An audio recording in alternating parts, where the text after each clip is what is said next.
Hello, everybody. Okay, so I want to thank Senators Murray and Schatz for being here on day 21 of Trump's shutdown. Right now, under the leadership of Senate Republicans and President Trump, the federal government is entering its fourth week of the shutdown.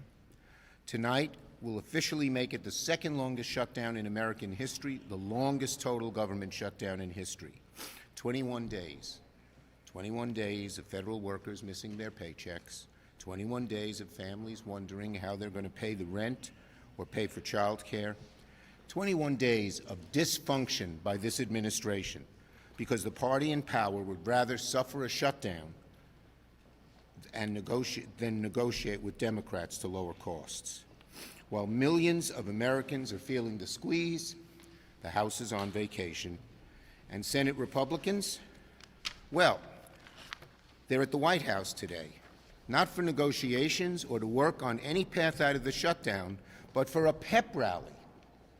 And as I've understood it, when they made comments afterwards, they didn't even talk about health care once, as I understand it, because they just finished. That's right. Republicans today will join the president to celebrate staying strong, being unified. So as millions of Americans continue to endure the pain of one of the longest shutdowns in American history, Republicans will be celebrating keeping it going. Isn't that a disgrace? Apparently, Republicans don't have the time of day to fix people's health care, to lower costs, but there's plenty of time for a photo op and celebrate their pain. Let me be clear. Americans don't have time for Republicans and Trump's parties. The pain for families is intensifying as notices continue to go out in the states. Every day this shutdown drags on. More families are getting letters from their insurers warning them that their premiums will skyrocket. For more than 20 million Americans, steep premium hikes, increase of 114%. Hundreds of millions could do more, hundreds of millions more could see their costs skyrocket next year because it's going to go up for everybody, not just those on federal insurance. And that's not a headline. That's real life. That's food off the table. That's saving accounts drained dry after years of building them up. So time's running out. If Congress doesn't act by October 31st, millions of Americans will see higher premiums when open enrollment begins November 1st. The decisions made or not in the next 10 days will determine whether working families can afford their health care next year. And Americans are desperately looking to Republicans, the party in the majority, to do something about it. A CNBC poll from Friday found Americans now hold Donald Trump and Republicans responsible for the shutdown 53-37, more than we've seen it. 62% of Americans in the same poll disapprove of Trump's handling of inflation. The Senate GOP shrugs. The Speaker hides in his caucus. But at the end of the day, Republicans control the White House, the Senate, and the House. They control the agenda. They control the responsibility for what is happening. Trust me, I know. When I was Majority Leader, we passed 13 bipartisan CRs, no shutdowns because I negotiated with the Republicans and averted a shutdown every time. However, yesterday, Thune called Democrats galling for trying to find bipartisan fix to ACA. What's galling is doing nothing as 20 million Americans face the prospect of paying thousands and thousands more each year for health insurance. What's galling is saying there's nothing to negotiate when people from Maine to Alaska and every state in between are watching their premiums double. What's galling is hearing your parents are getting kicked out of their nursing home and you have no place where they can go and no real medical care for them. And what's galling is being okay with Kristi Noem getting a private plane, Donald Trump getting a new ballroom, Argentina getting $40 billion bailout while our farmers struggle, and then saying Americans don't deserve cheaper health care. That's what's galling. Americans deserve a government that works as hard as they do. Oh, and I heard Thune say on the floor today, Democrats are representing, our plans are for the radical left. Is it radical left to want people's health care prices to not go up? Is it radical left to not want people kicked out of nursing homes? Is it radical left to see that rural hospitals stay open? Who's he kidding? The American people are on our side. Americans deserve a government that works as hard as they do, one that puts their needs first and doggedly works to make life better for them. It's time to stop these parties and celebrations and negotiate with Democrats to end the Trump shutdown, address the health care crisis that they created. Patty.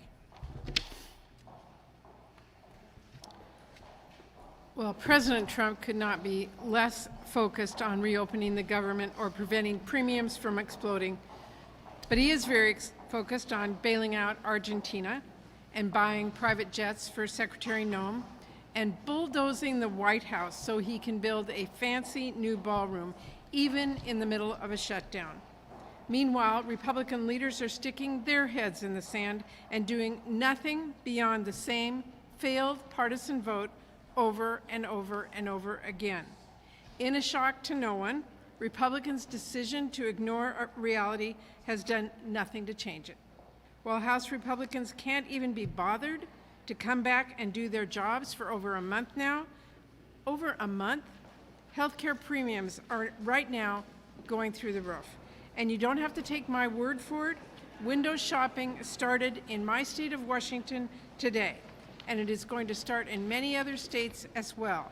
That means that today, families are logging on, looking for health care coverage for next year, and coming face to face with massive price hikes because Republicans downright refuse to work with us to do something about it.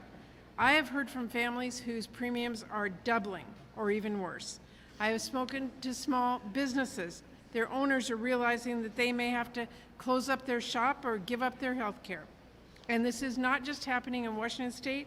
I know because I've been talking to people in Idaho and Montana as well. This crisis is hitting them just as hard and in many ways even harder. So a reminder from my Republican colleagues, the majority of people who rely on the premium tax credits are in red states. And the states where those families will see premiums jump the most, again, all red states. These are your voters, and you are not listening to them. Instead, what is the Republican response? Silence. What is the Republican solution? Wait. Where are the House Republicans? Oh, they're on a month-long vacation that has no end in sight. This is not even remotely close to good enough. Not when open enrollment starts nationwide next week.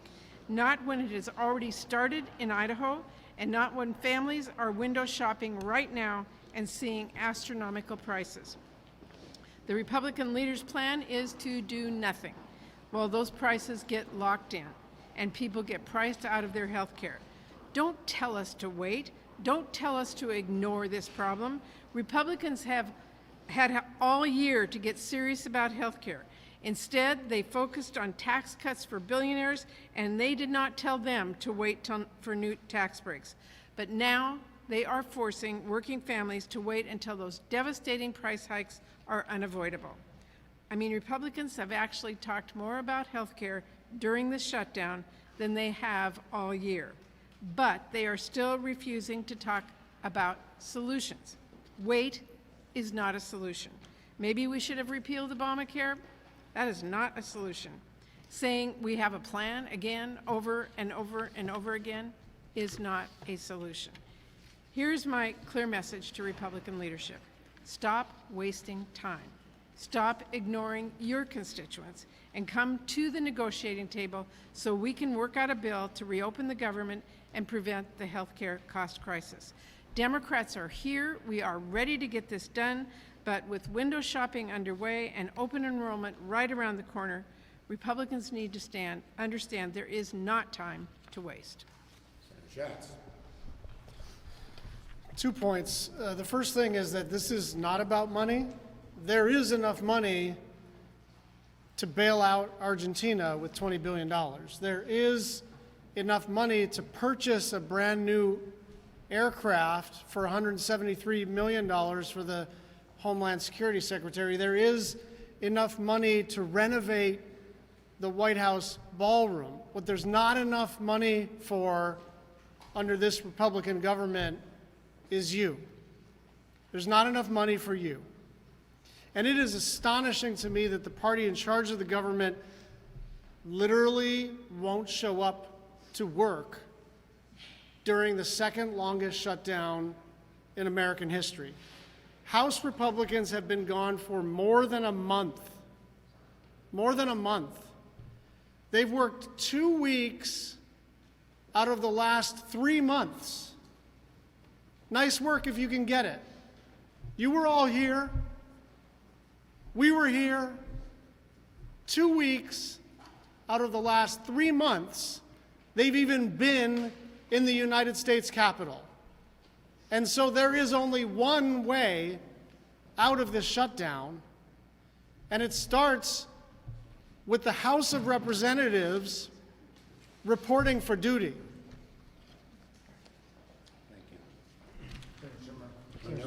No. Burgess? Do you have any plans to talk to the president about the shutdown? Yes. Engage with him? Hakeem and I reached out to the president today and urged him to sit down and negotiate with us to resolve the health care crisis, address it, and end the Trump shutdown. He should things get worse every day for the American people. He should sit down with us, negotiate in a serious way before he goes away. Did you call him, or how did you contact him? We urged him to meet with us, and we said we'll set up an appointment with him anytime, any place before he leaves. Go ahead, Manu. Senator Thune said today that Plan B is Plan A, which is the Republican CR. So if that's the case, they keep putting this bill on the floor. Will it ever get 60 votes? The bottom line is our caucus is resolute, and we're hearing every day more loudly, more vociferously from the American people how serious this crisis is.